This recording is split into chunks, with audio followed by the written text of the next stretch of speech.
नमस्कार दोस्तों, crack UPSC में आपका स्वागत है। उम्मीद है कि आपने जितना भी पिछला वीडियो होगा अच्छे से कवर किया होगा, क्योंकि सबसे बड़ी बात है कि अगर जो आप स्टार्टिंग से लेके वीडियो नहीं करोगे तो फिर आपके नोट्स कंप्लीट नहीं हो पाएंगे। ठीक बात है। तो नोट्स कंप्लीट करने के लिए हमें स्टार्टिंग से वीडियो लेक्चर देखते चलना है। एक बात हो गई। दूसरी बात ये कि हमें ये पता होना चाहिए कि हमें क्या क्या पढ़ना है। ठीक है, और वही चीज़ हमारे टेबल पे होना चाहिए। दूसरी चीज़ कि कभी भी हमें अपने टेबल पे ज़्यादा सारी भीड़ इकट्ठी नहीं करनी है।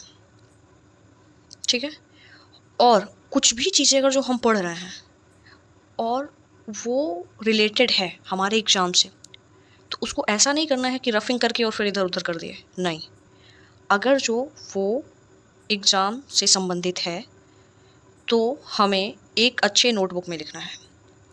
चाहे वो भले ही आपको ऐसा क्यों ना लगे कि ये रफिंग करने लायक है, फिर भी आपको फेयर में लिखना है, यानी कि नोटबुक में लिखना है, अच्छे खासे वाले में। ठीक है, ताकि वो डिस्ट्रॉयड ना हो, ख़राब ना हो। ठीक है, वो सेफली बचा रहे। एक बात। दूसरी बात, मैंने बताया था करंट अफेयर्स जो न्यूज़पेपर है वो रोज़ लेके चलना है। ठीक है, और अगर जो इसमें कोई प्रॉब्लम होगी तो उसका भी वीडियो आपको प्रोवाइड करा दिया जाएगा। ठीक है, आपको जिस हिसाब से सुविधा होगी उस हिसाब से आप लोग बताइएगा, उस हिसाब से आगे काम हो जाएगा। यहाँ पे बताया गया है अच्छे तरीके से कि सारा ही कोर्स कंप्लीट कराया जाएगा। फाउंडेशन कोर्स जो होगा तो वो कंप्लीट कराया जाएगा। ठीक है, उसमें परेशान होने वाली बात कोई नहीं रहेगी। और अगर जो कोई अदर प्रॉब्लम होगी तो वो कांटेक्ट कर सकता है, कमेंट करेगा, कांटेक्ट हो जाएगा उससे। ठीक है, तो परेशान होने वाली बात इसमें नहीं है। तो सबसे पहले बात तो हम लोग ये ध्यान देते हैं कि हमें जो भी पढ़ना है वो लिमिटेड चीज़ें पढ़नी है। ऐसा ही नहीं है कि बहुत ज़्यादा बिखराव हो।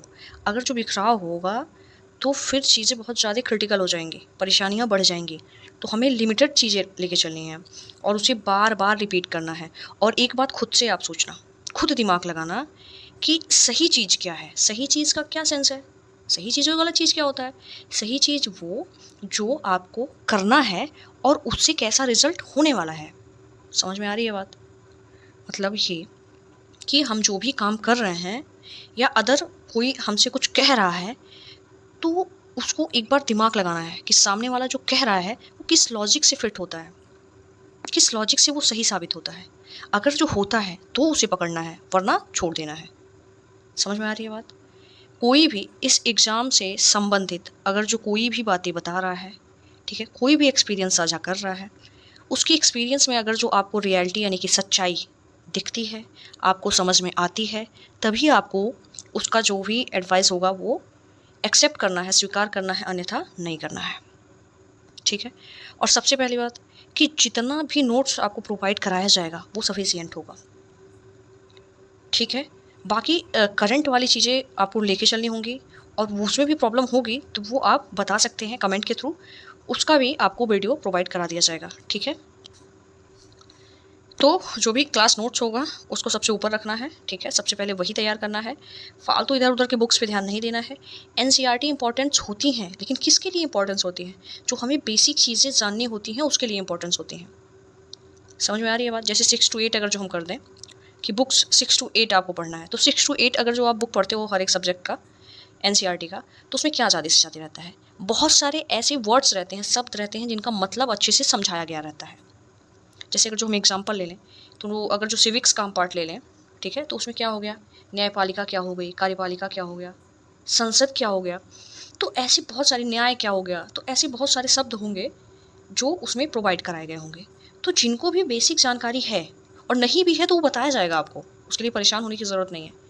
तो एनसीईआरटी की चीज़ें हमें अच्छे से समझने के लिए कोई वर्ड्स ज़रूरत पड़ती है, ताकि हमारी एक बेसिक समझ बन जाए।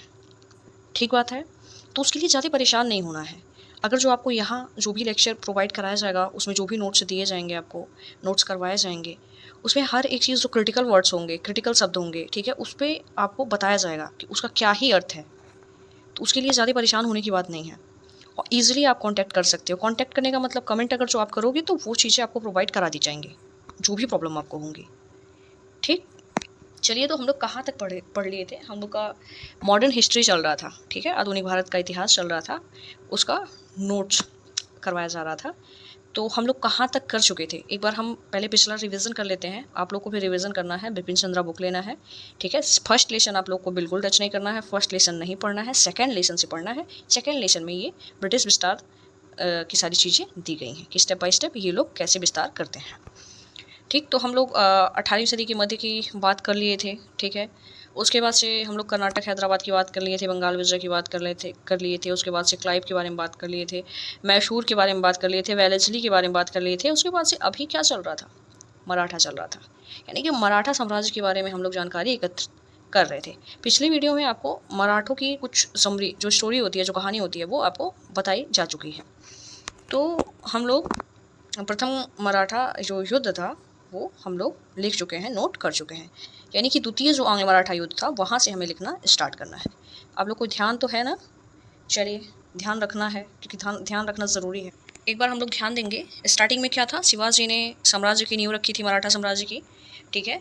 उसके बाद से धीरे धीरे क्या हो गया, मतलब जो मराठा शासक थे वो कमज़ोर हो गए और उनके स्थान पे कौन आ गए, उनके ही पेशवा आ गए। था तो मराठा साम्राज्य, शासक थे नाम मात्र के थे, लेकिन सारा कार्यभार कौन संभाले थे, पेशवा संभाले थे। पेशवा मतलब क्या, जैसे प्रधानमंत्री की योग्यता के बराबर जो रखता हो योग्यता, ठीक है। तो पेशवा संभाले थे, यानी कि फिर पेशवा सेकेंड फेज में क्या हुआ, पेशवा काफ़ी शक्तिशाली हुए, उन्होंने काफ़ी विस्तार किया। उसके बाद से फिर पेशवा कमज़ोर हो गए, फिर थर्ड फेज आता है। थर्ड फेज में क्या होता है, थर्ड फेज में फिर इन्हीं के अधिकारी फैमिली मेम्बर जो होते हैं, सरदार आते हैं। तो अलग अलग क्षेत्र में, जैसे कि मराठों का जो क्षेत्र था वो, जैसे गुजरात ले लें हम, और मध्य प्रदेश का अधिकतर भाग ले लें, फिर महाराष्ट्र का हो गया, उत्तरी कर्नाटक हो गया, तो इन सब भाग में कौन थे, मराठा थे।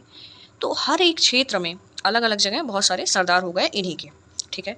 सबसे बड़ी प्रॉब्लम क्या थी, मैंने बताया था कि सरदारों का आपस में ही नहीं जमता था, वो अपने ही लड़ते भिड़ते रहते थे, उनको एक दूसरे से ही परेशानी थी।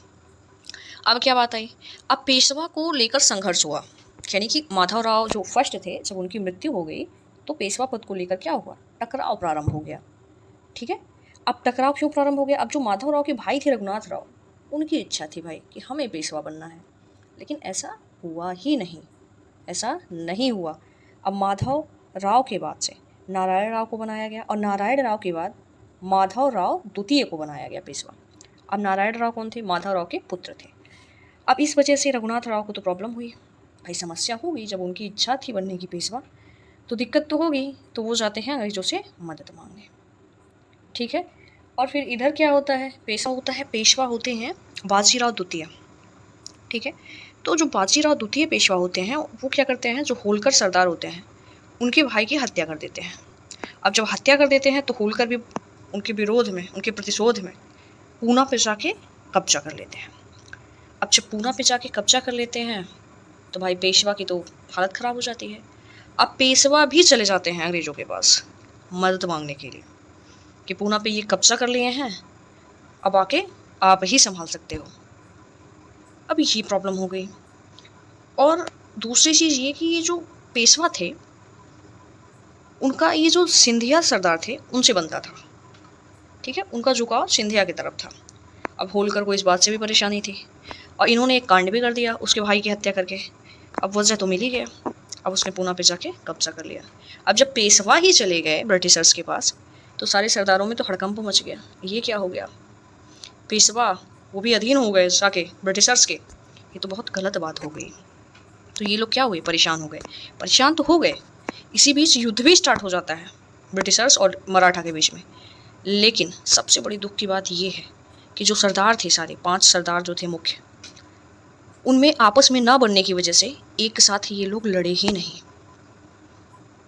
कभी अगर जो कोई और लड़ता तो दूसरा देखता था कि भाई तुम लड़ लो, जब तुम हार जाओगे तब मैं मैदान में आऊँगा, ठीक है। और एक गायकवाड़ सरदार थे, बड़ौदा में थे, ये तो इतने चतुर थे कि ये पहले से ही जाके अधीनता स्वीकार कर लिए थे अंग्रेजों का कि भाई होना जाना तो कुछ नहीं है, इसलिए पहले से ही एडवांस सुरक्षित रहो, कुछ ज़्यादा हस्तक्षेप करने की ज़रूरत नहीं है, ठीक है। और सिंधिया और भोंसले एक साथ जब भी युद्ध में थे तो उस टाइम जो होलकर होते हैं वो क्या एंटरटेनमेंट ले रहे होते हैं कि भाई लड़ो लड़ो, जब तुम हार जाओगे तब हम आएंगे, और होता ऐसे ही है।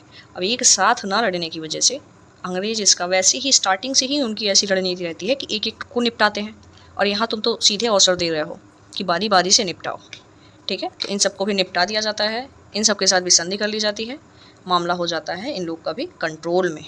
ठीक है, तो हम लोग कहाँ तक लिखे थे प्रथम आंग्ल मराठा युद्ध तक लिख चुके थे, ये कंप्लीट हो गया था। अब जो ये सेकेंड वार है, सेकेंड युद्ध है, वो है इम्पॉर्टेंट। मैंने बताया था जो भी युद्ध निर्णायक होगा वो इम्पॉर्टेंट होगा, उसे याद रखना है। और वैसे भी जहाँ पे चीज़ें ज़्यादा लंबी परिवर्तित होती हैं, परिवर्तन का रूप दिखाई देता है, वो चीज़ें क्या होती हैं, इम्पॉर्टेंट होती हैं, क्योंकि वहाँ पे कुछ ना कुछ चीज़ें निर्णायक साबित होती हैं। ठीक है, तो आप लोग इसको इम्पॉर्टेंट समझेंगे, हेडिंग डालेंगे द्वितीय आंग्ल मराठा युद्ध, द्वितीय आंग्ल मराठा युद्ध। एक बात और ध्यान देंगे आप लोग, जब युद्ध की बात की जाती है ना, तो एक अवधि होती है। ठीक है, एक अवधि जैसे 1 से 2 साल की, 2 से 3 साल की, या 1 से 3 साल के, तो बीच में जो अवधि होती है ना, उतना लंबा खिंच जाने की वजह से उसका क्या नाम होता है, युद्ध होता है। और जो कहीं अगर जो शुरुआत हुई और उसी टाइम में ख़त्म हो जाती है, तो वहाँ पे उसको हम लोग लड़ाई का नाम देते हैं। जैसे प्लासी का जो हुआ था 1757 में, वो क्या था, वो लड़ाई था। हम लोग यूज़ कर लेते हैं, लड़ाई और युद्ध दोनों चीज़ें यूज़ कर लेते हैं, नॉर्मली बोलने में, बोलचाल की भाषा में आ जाता है। लेकिन आप लोग ये समझ रखिएगा कि जिसमें अवधि दिया होता है, कुछ टाइम तक जो चीज़ें चलती हैं, युद्ध जो चलता है, वॉर जो चलता है, ठीक है, उसमें युद्ध का नाम दिया जाता है। ठीक है, जो संघर्ष चलता है, और जो एक ही टाइम पे स्टार्ट होकर उसी टाइम ख़त्म हो जाती हैं, तो वो लड़ाई होती है। बाकी हम बोलचाल की भाषा में प्लासी का लड़ाई, प्लासी का युद्ध कभी कभी कह देते हैं। ठीक है, तो अभी आप लोग हेडिंग डालेंगे द्वितीय आंग्ल मराठा युद्ध 1803 से 1805, 1803 से 1805।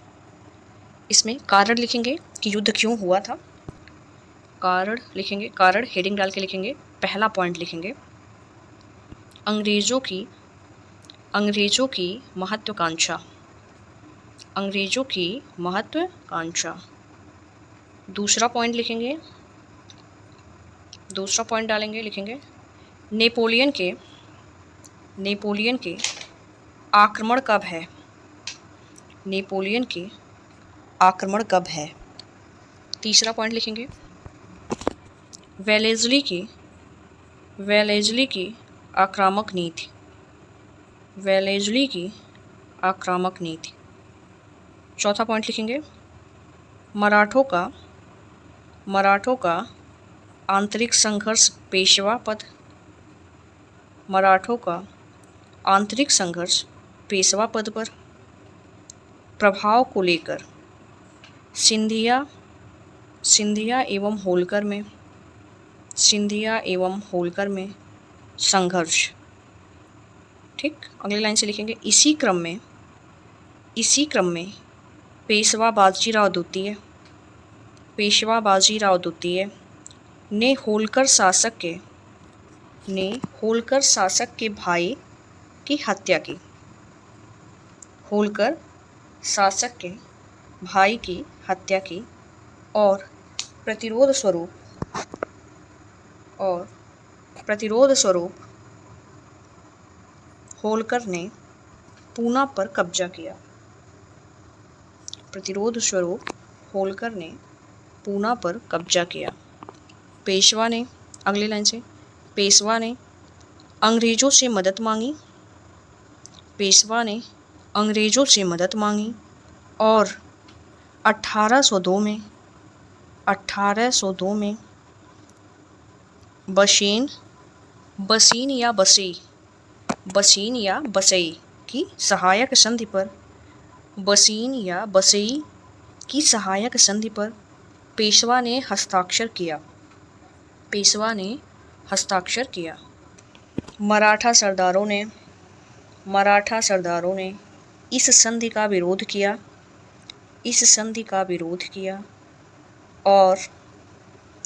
और इसी के साथ द्वितीय युद्ध की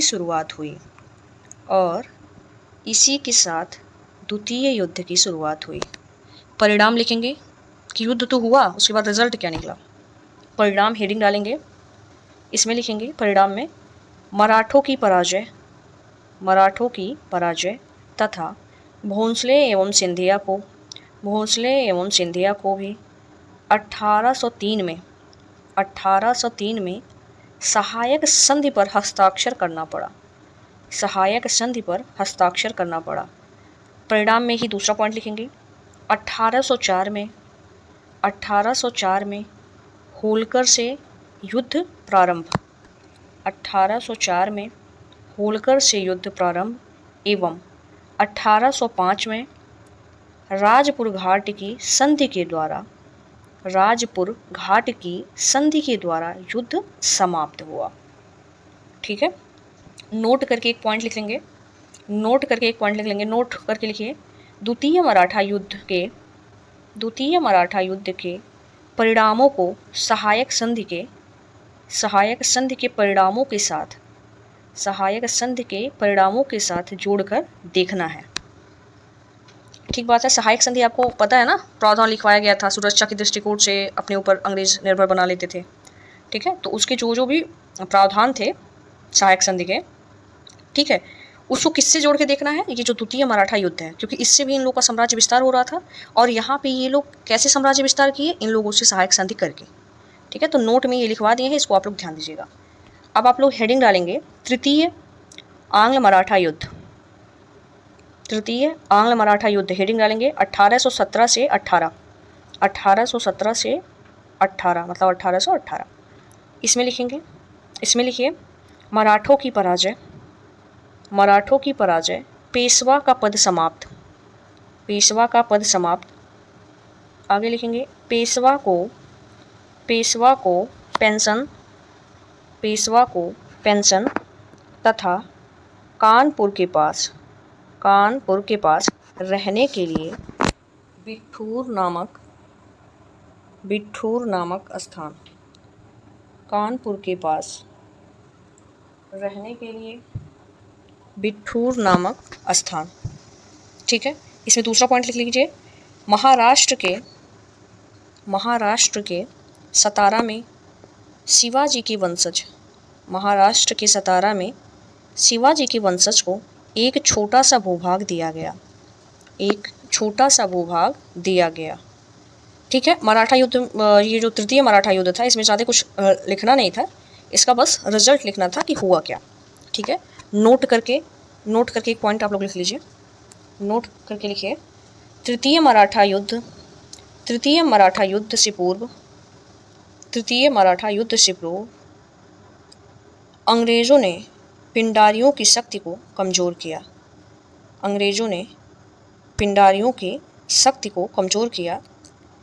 पिंडारी मराठों के साथ सैनिक अभियानों पर जाया करते थे। मतलब मराठे क्या करते थे, ये जो पिंडारी होते थे इनका इस्तेमाल करते थे। मान लीजिए किसी अभियान पे गए, सैनिक अभियान पे, तो ये अलग से तो इन लोगों को कुछ नहीं देते थे, लेकिन जो ये लोग लूटते थे उसमें से ये लोग ले लेते थे, जो भी लूटते थे वहाँ पे जाने के बाद। ठीक है, तो ये इनकी भूमिका थी पिंडारियों की। वीर ज़ारा आपने मूवी देखा होगा, उसमें पिंडारियों को दिखाया गया है। अगर जिसने भी देखा होगा उसको समझ में आएगा कि पिंडारी क्या थे, उनका कार्य क्या था। ठीक है, तो चलिए आगे देखते हैं। आगे का क्लास अगले टर्म में मिलेगा। ठीक है, अगले वीडियो में मिलेगा। तो अभी हम लोग क्या करते हैं, क्वेश्चन नोट कर लेते हैं। क्वेश्चन नोट कीजिए ज़रा। ठीक है, आंसर राइटिंग जो करना है, क्वेश्चन नोट कीजिए।